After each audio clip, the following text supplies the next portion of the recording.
I thought our anniversary would be a celebration of love, not betrayal. She was sure her affair with the maid of honor would stay in Vegas, but I put their messages on a projector in front of everyone. And it all started the day I found the second phone in her gym bag. My name's Nick Delaney. I'm 29.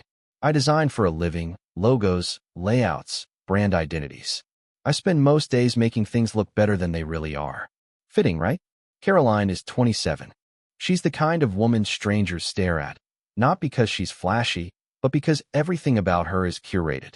Blonde waves that somehow always stay perfect. Smile that photographs like it was built for Instagram. To the world, she's the fun one, the charming one, the one who posts morning matcha and candid brunch photos. At home, she could be colder, not cruel, just distant lately. Distracted. I blamed work stress. I blamed wedding fatigue. I blamed myself. We just hit 1 year married. She planned a huge anniversary party at a rooftop bar in East Austin, string lights, live music, open bar. The whole influencer vibe. She called it a celebration of love. I didn't know she was still ing the maid of honor. And I didn't know yet that I would put their texts, their photos, their dirty little Vegas secrets on a goddamn projector in front of everyone. But this started small. Just a normal Thursday. I was folding laundry. Caroline's gym bag was on the bed, half-zipped, slouching open like it didn't care who looked inside. I picked it up to toss in the closet. Thunk. I paused. It wasn't her keys or a bottle. It was something heavier. I opened the zipper. An old iPhone. Different case. No lock screen photo. Looked like a burner. I wouldn't have touched it. I'm not that guy. But curiosity's louder when your gut already knows something's off. I pressed the side button. It lit up. 10% battery. No passcode. Just opened straight to the home screen like it wanted to be seen. I tapped into messages. Only one thread was pinned. And that's when I saw the wallpaper. Caroline. Smiling. Lily, her best friend, her maid of honor, behind her. And they were kissing. Not a joke. Not a party pic. An intimate, hand-on-waist, mouth-on-mouth selfie in a hotel bathroom mirror. I stared at it for a full minute. That's all it took for my whole reality to crack. Lily. She stood next to me at the altar. She helped me pick the ring. She gave a speech at the wedding that made Caroline cry.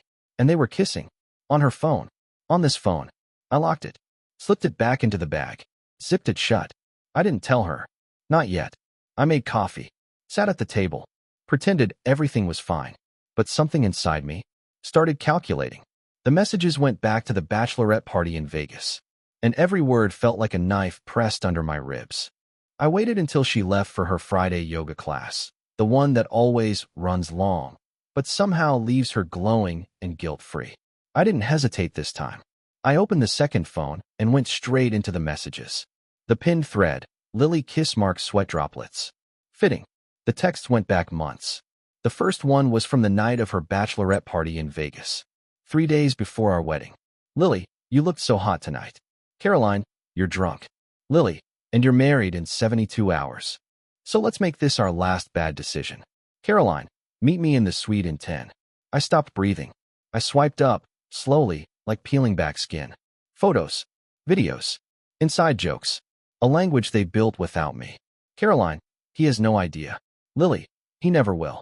It was just Vegas, babe. Caroline, I can't stop thinking about that night. Lily, me either.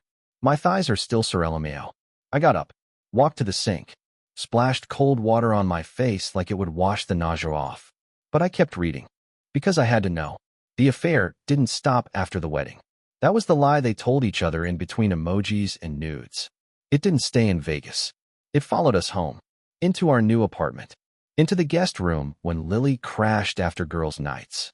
Into the weekend trips where Caroline suddenly needed space. The most recent message? 2 days ago. Lily, I miss your mouth. Caroline, this weekend?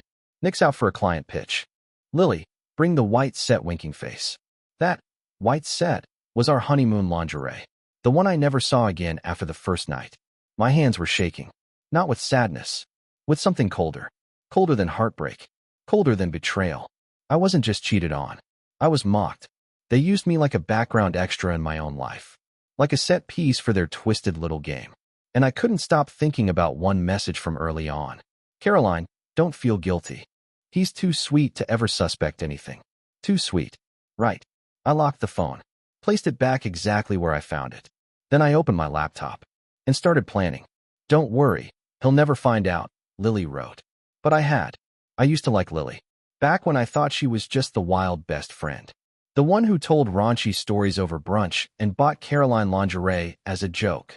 The one who smuggled Fireball into our rehearsal dinner and gave that tearful toast about sisterhood. Yeah, turns out she meant it literally. I spent that night, the night after I found the phone, reading every word they ever wrote to each other. No context, no lies, just raw, digital truth. And what hit the hardest wasn't the sex. It was the contempt. Lily, you ever feel bad?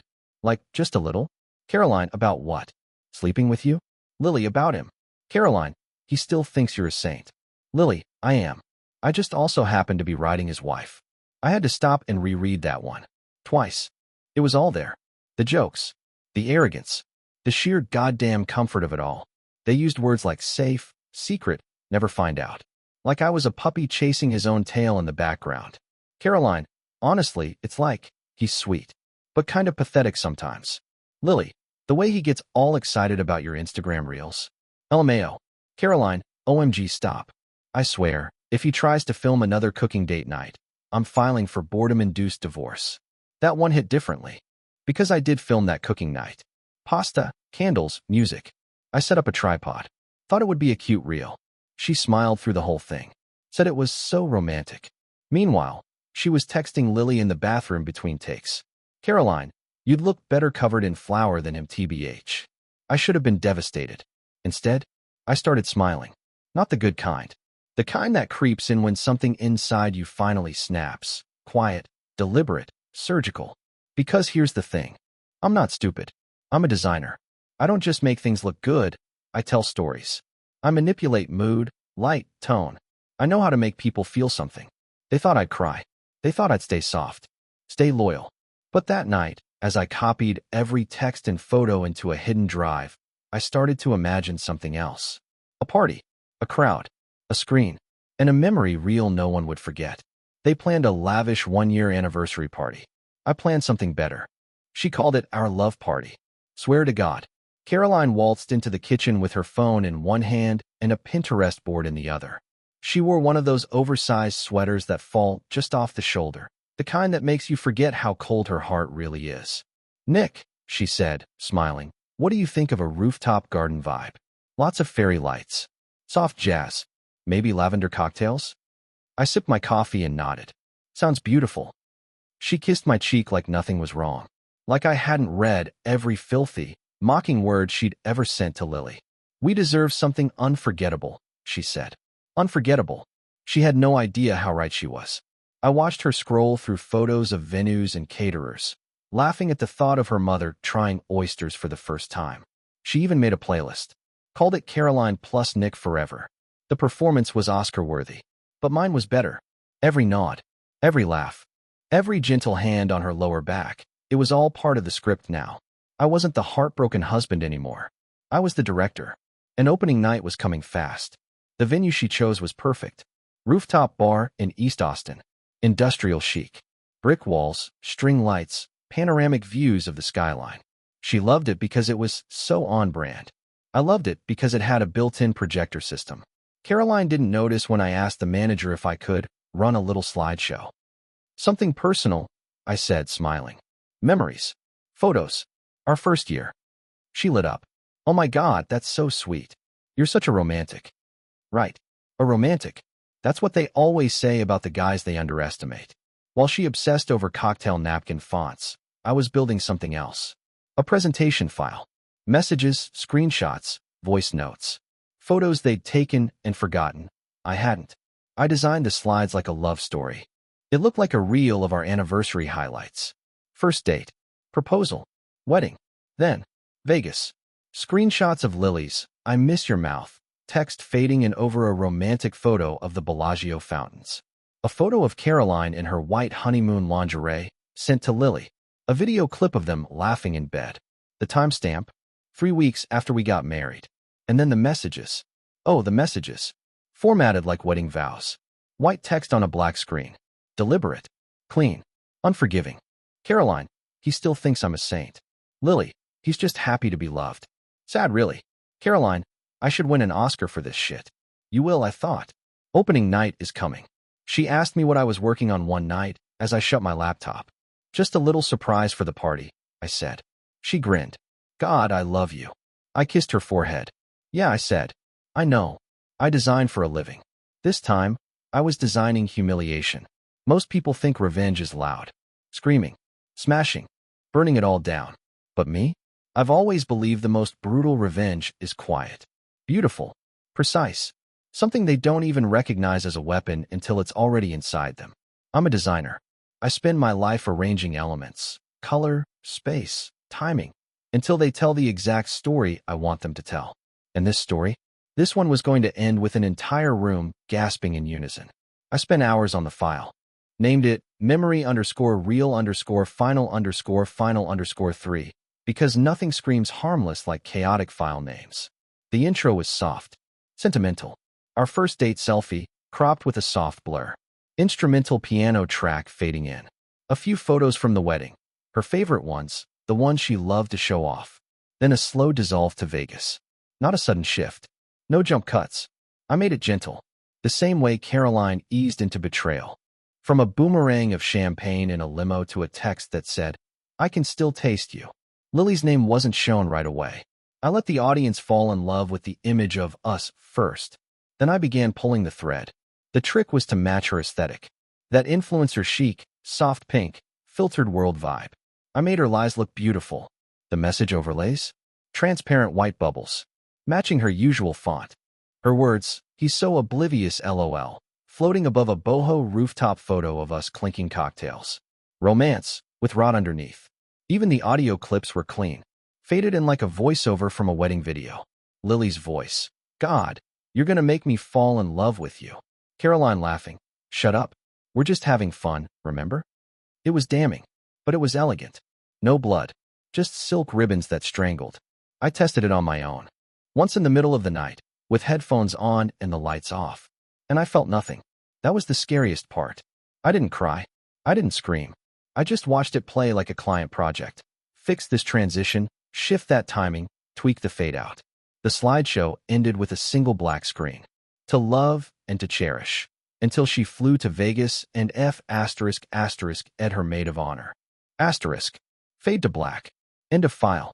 I booked the projector myself. Called the venue. Spoke to the AV guy. Just want to surprise her with a little anniversary slideshow, I said. He was excited. Said those were always a hit. He asked if I wanted it to autoplay or cue it up manually. Manually, I said. I want to press play myself. He laughed. Romantic. Yeah, real romantic. Every time she kissed me, I imagined her kissing Lily. It was almost funny. How easily I slipped into the role of loving husband. The soft touches on her back. The way I brought her coffee just how she liked it. Oat milk, cinnamon, 2 pumps of fake happiness. I played it so well that some nights, I caught myself believing it. But then she'd kiss me, and I'd see Lily's lipstick on her teeth. The anniversary party grew bigger by the day. Every time Caroline opened her mouth, the guest list grew. Her parents, my coworkers, friends from college, influencer friends she barely knew. She said it had to be elevated. Said we needed a floral arch and a vintage photo booth and someone to do a slow-motion confetti video. I just nodded. Said I'd handle the music. She laughed. You're always so chill about everything. I'd lose my mind if I had to plan this alone. I looked at her. You're not alone. She didn't notice when I started recording her. Not in a creepy way, just details. Her voice when she talked about Lily. Her laughter when she read one of her texts. I became obsessed with watching her lie. She was so good at it. Babe, she said one night, curled up in bed with her laptop. Would it be weird if Lily gave a speech? I didn't flinch. Not at all, I said. She's your best friend. Caroline smiled. God, I love you. Most guys would be weird about us being close. I kissed her forehead. I trust you. That one almost made me laugh. The guest list locked in at 64 people. A mix of family, friends, co-workers, people who'd watched us fall in love, who'd posted #couplegoals under our wedding photos. And now they'd watch the truth. Live. In high definition. With hors d'oeuvres. Lily texted Caroline the week before the party. Lily, are you sure he doesn't suspect anything? Caroline, trust me. He's obsessed with me. Still gets giddy when I wear his hoodie. Lily, you're savage. Caroline, I'm married, not dead. Smirking face. I added those to the final slide deck. Giddy, huh? Let's see how giddy I look when the lights go out. The night before the party, she wore the same white robe she wore on our honeymoon. She came up behind me in the kitchen, wrapped her arms around my waist, and whispered, I can't believe it's already been a year. I turned around, looked her right in the eyes. Neither can I. Caroline started getting paranoid and guilty. 3 days before the party, she asked me if I was okay. That was new. I was drying dishes. She was sitting at the island, pretending to scroll Instagram, but I could feel her eyes on me. You've been so chill lately, she said cautiously. It's kind of weird. I smiled. Chill is good, right? She hesitated. Yeah. It's just you've been, like, too nice. I turned around, plate in hand. Too nice. She laughed nervously. You know what I mean. Usually you get stressed when we're hosting stuff. And now you're just zen or whatever. I shrugged. I guess I'm just happy. And that was the first time her smile didn't quite reach her eyes. The next day, she texted me from her hair appointment. Caroline, be honest. Are you acting weird, or am I just paranoid? Me. I'm not acting. Are you paranoid? Caroline, ugh, ignore me. Stress brain. I didn't reply. Let her stew. Lily texted her that same night. Lily, you sure he's not onto us? Caroline, he's not. But I swear, sometimes I feel like he sees me. Lily, well, that's literally what husbands do, babe. Caroline, no? I mean really sees me. Like he knows something. I screenshotted that. Labeled it, they always know, final. PSD. The phone had been back in the gym bag for days. Right where I found it. Still unlocked. Still loaded. She never brought it up. Never mentioned it being out of place. Which meant one of two things. She didn't even remember where she left it. She didn't think I was capable of opening it. Either way, she felt safe. So I changed that. I left the second phone on our bed one afternoon. Face up. Messages open. The wallpaper, her and Lily, impossible to miss. I went to the store. Gave her just enough time to find it. When I got back, she was sitting on the edge of the bed. White as a ghost. The phone was gone. So was her voice. That night, she cooked dinner like nothing happened. Asked how my day was. Smiled too much. Laughed too loud at nothing. Her hands trembled when she poured wine. She didn't touch her plate. We sat on the couch afterward. She curled into me, legs folded, head on my chest. Her voice barely a whisper. Do you ever regret anything? I didn't look at her. Yeah, I said. I regret not paying attention sooner. She stiffened. Said nothing for a full minute. Then she got up and said she was tired. Went to bed without kissing me. You weren't supposed to see that, she said. Not sorry, just scared. She waited until morning. Not right after she found the phone. Not while I was folding groceries or watching her hands shake over dinner. She waited until sunlight made everything feel cleaner. Less real. We were in the kitchen. I was making eggs. She stood behind me, silent for a long time. Then, you went through my stuff. I didn't turn around. I was putting away laundry. She didn't answer. Just stood there, breathing, like someone holding her hand over a candle, not sure if the burn was worth the warmth. I didn't mean for you to find that, she said finally. That's what stuck with me. Not I'm sorry. Not let me explain. Just I didn't mean for you to find that. She sat down at the table, hair still damp from her shower. Hoodie too big for her frame. I can explain, she said. Classic line. The kind people say when they've already rehearsed a version they can live with. I'm listening, I said.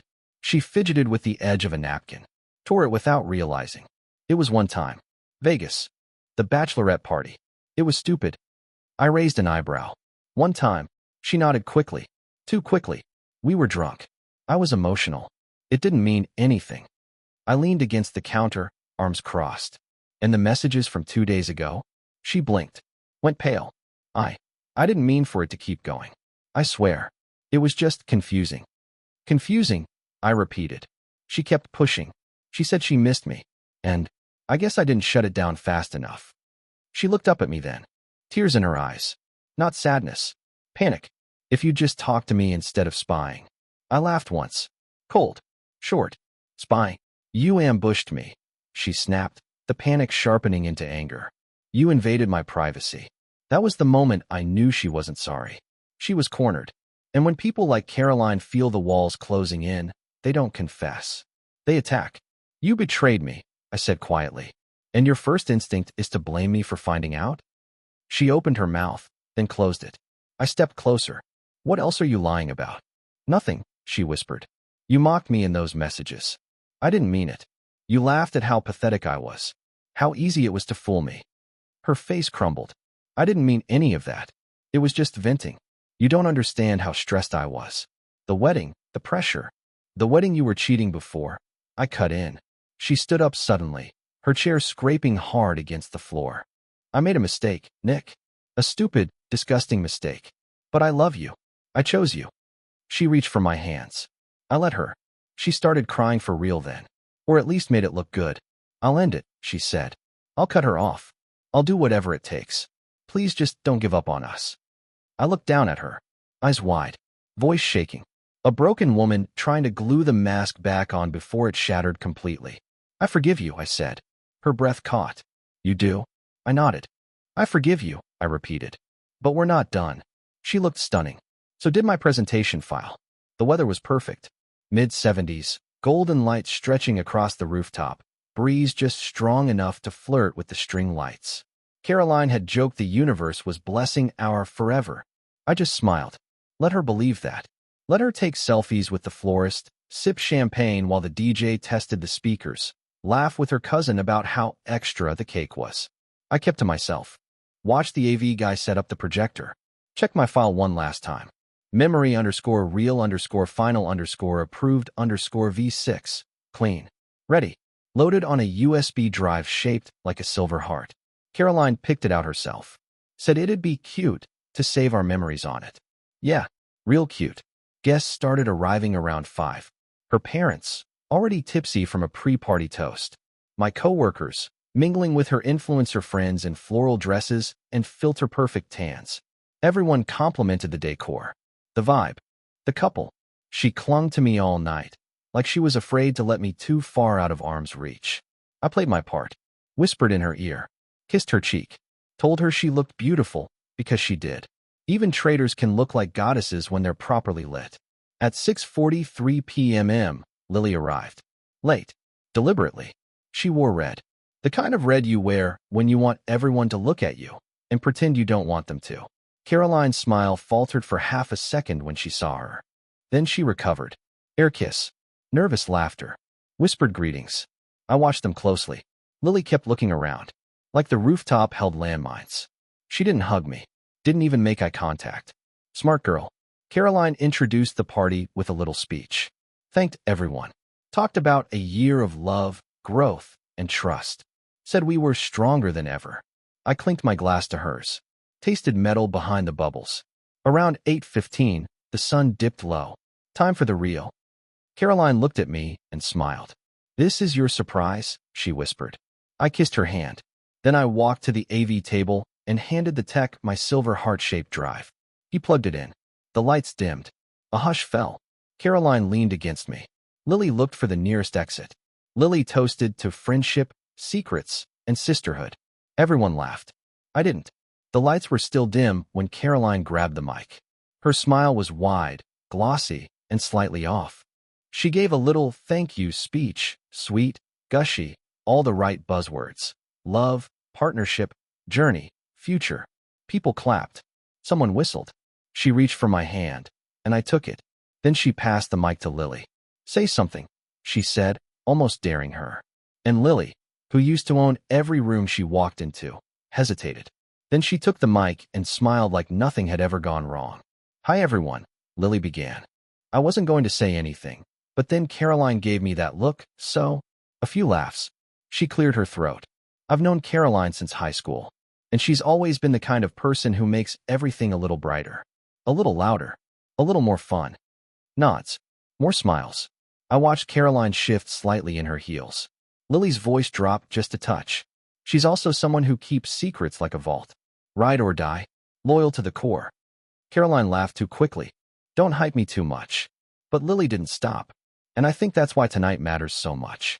Because this past year wasn't just about marriage. It was about learning who you can count on, who you can trust, who you can love in all kinds of ways. A pause. The kind that stretches just long enough to be dangerous. To love, friendship, and sisterhood, Lily said, raising her glass. To the secrets we keep and the ones that come out anyway. Laughter. Awkward chuckles. Caroline froze for half a beat, just a flicker. I didn't laugh. I stepped forward and took the mic. "Thank you, Lily," I said, my voice steady. That was enlightening. A few people laughed. I smiled. "But before we get too drunk and forget this night, I want to share something too." I gestured to the projector screen. It's a little reel I put together. Just highlights. Moments. Memories from our first year. Caroline turned to me, soft and glowing. "Wait, this is your surprise?" I nodded. She looked touched, moved, even a little relieved. "It's probably cheesy," I said to the crowd. "But hey, I'm a designer. I see things in layers." Then I turned to the AV guy and said 2 words. "Hit play." Their faces when the first explicit photo popped up, unforgettable. It started soft. The screen faded in with golden light and slow piano, the kind of track you'd hear in a wedding video. Our first date. A photo booth strip. Caroline in my hoodie, holding a matcha latte. The crowd let out a collective ah.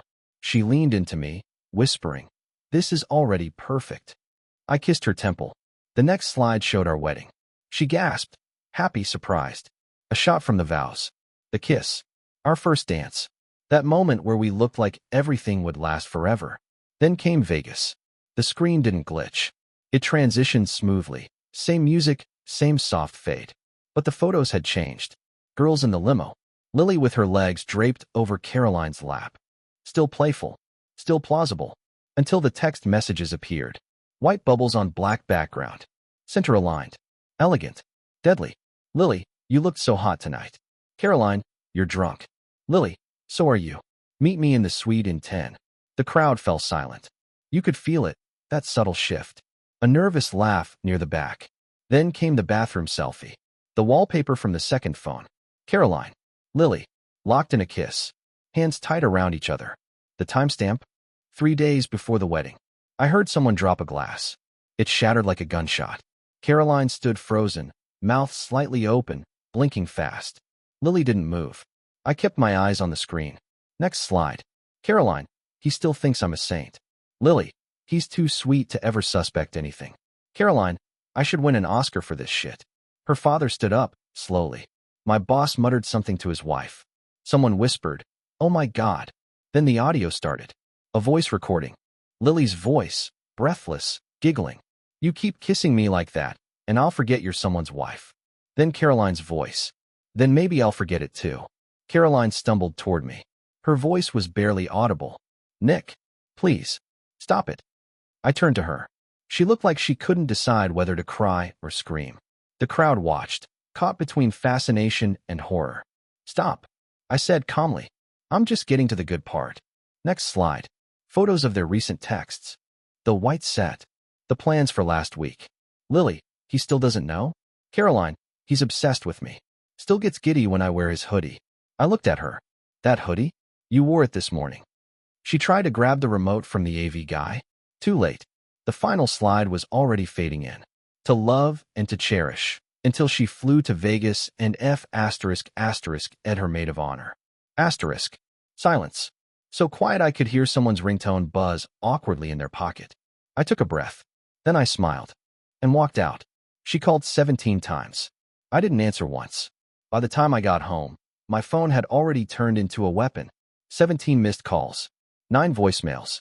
Caroline. Caroline. Unknown. Caroline. Her mom. I turned it off.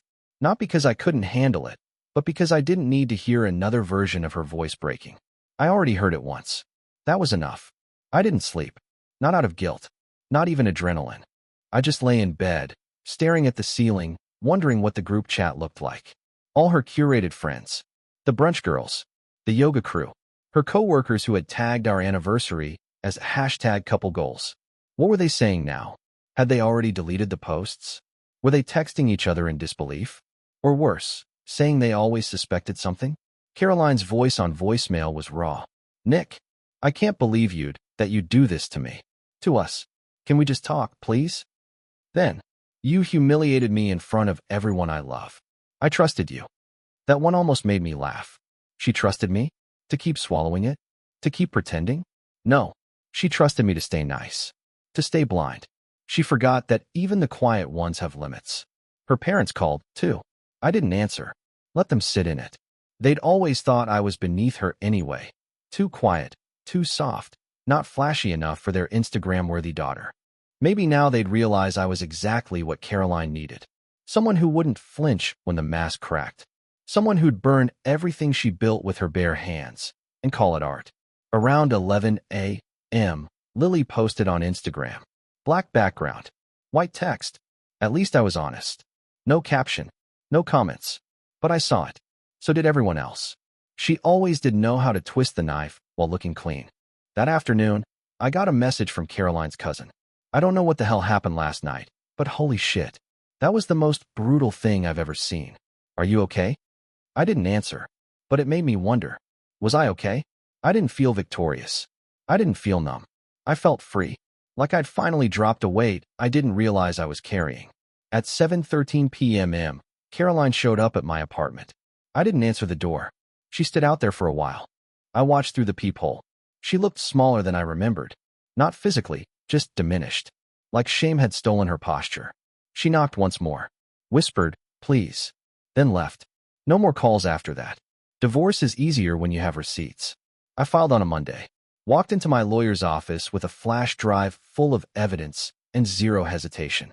Infidelity, he asked, barely glancing at the pile of documents. Affair with her maid of honor, I said. He raised an eyebrow. That's a new one. Not just an affair, I added. Ongoing. Documented. Publicly exposed at our anniversary party. He smiled, cold and professional. Well, that saves us the cost of a private investigator. I gave him everything. Screenshots, recordings, photos with timestamps, and that final slideshow, the one that turned our rooftop celebration into a social execution. He watched it, stone-faced. When it ended, he leaned back in his chair. Judges eat this kind of thing up. Caroline didn't contest the filing. How could she? She couldn't even show her face online without someone dragging her in the comments. I watched her social media crumble in real time. Every old post. Our wedding, our trips, her loyalty is everything, captions, flooded with snake emojis and disbelief. Some people defended her. Most didn't. Lily deleted her account entirely. Smart move. My lawyer made it clear. We're asking for a clean break. No alimony. No spousal support. You keep the condo. You walk away with everything. She walks away with whatever dignity she's got left. Does she have any? I asked. Doesn't matter, he said. We're not negotiating with feelings. Only facts. And the facts were brutal. She used marital funds to travel to Vegas. She maintained a second phone.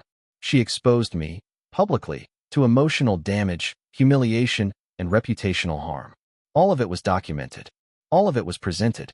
She never even showed up to mediation. Signed her half of the paperwork remotely.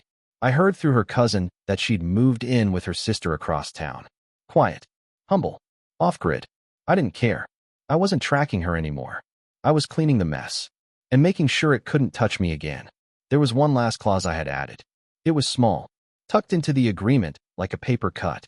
Neither party shall contact the other for personal, romantic, or reconciliation purposes under any condition.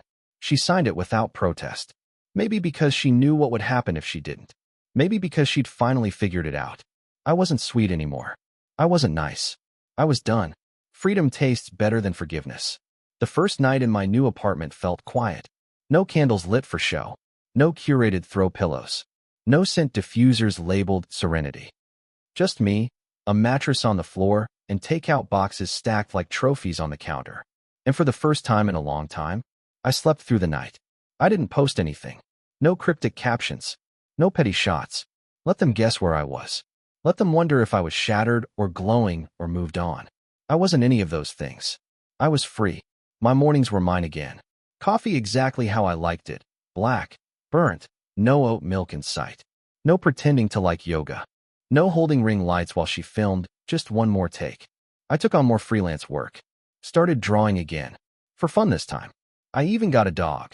A mutt from the shelter named Orbit who has no sense of personal space, but somehow fills every inch of it with calm. A few friends stayed. Most didn't. The ones who did, they didn't ask questions. Just came by with beer and silence. That was enough. Lily stayed gone. Caroline stayed quiet. I hadn't heard her name in weeks, until I opened my mailbox and found the envelope. No return address, just my name, handwritten in delicate cursive, the kind she used for wedding invitations. Inside, a photo. Caroline, alone, sitting on a bench in Zilker Park, head bowed, hands clasped in her lap, like she was praying for something that wouldn't come. Taped to the back was a note. No signature. She waits here sometimes, just in case. No explanation. No plea. No apology. Just a ghost, flickering, trying to haunt what she couldn't touch anymore. I put the photo in a drawer. Didn't burn it. Didn't frame it. Just let it sit in the dark. Exactly like she'd let our marriage. I printed one photo from the slideshow and framed it above my desk. Not the wedding photo. Not the first kiss. Not the honeymoon shot with her in that white set I now know she wore for someone else. No, the photo I framed was the kiss. The one from the second phone. Bathroom mirror. Caroline grinning with her eyes half closed. Lily behind her, hands gripping her hips, mid-laugh, mid-sin. And right there in the bottom corner, almost accidental, my wedding ring. Still on Caroline's hand. Front and center. A silent witness to everything I didn't see. I printed it in black and white. Blew it up 24 by 36. Minimal frame. No caption. It hangs above my desk now, not out of bitterness. Not even as a warning, but as a reminder. That love isn't always what it looks like. And that blind devotion is just another word for willing self-destruction. People ask sometimes, is that real? I just smile. Very. They don't press. Some truths don't need backstory. They bleed through the frame. Caroline never tried to contact me again. Not after the clause. Not after the photo. Not after the public undressing of her curated little kingdom. I don't know if she stayed in Austin. I don't care. The past doesn't scare me anymore. It already happened. I survived it. Some nights, I sit at my desk with Orbit asleep under my feet, pencil in hand, and I look up at that photo. Not with rage. Not with pain. Just a small, sharp smile. Because that frame, it's not about them anymore. It's about me. The version of me who saw it all, finally, and chose to walk away without burning down the whole city. Just one rooftop. One projector. One perfect moment.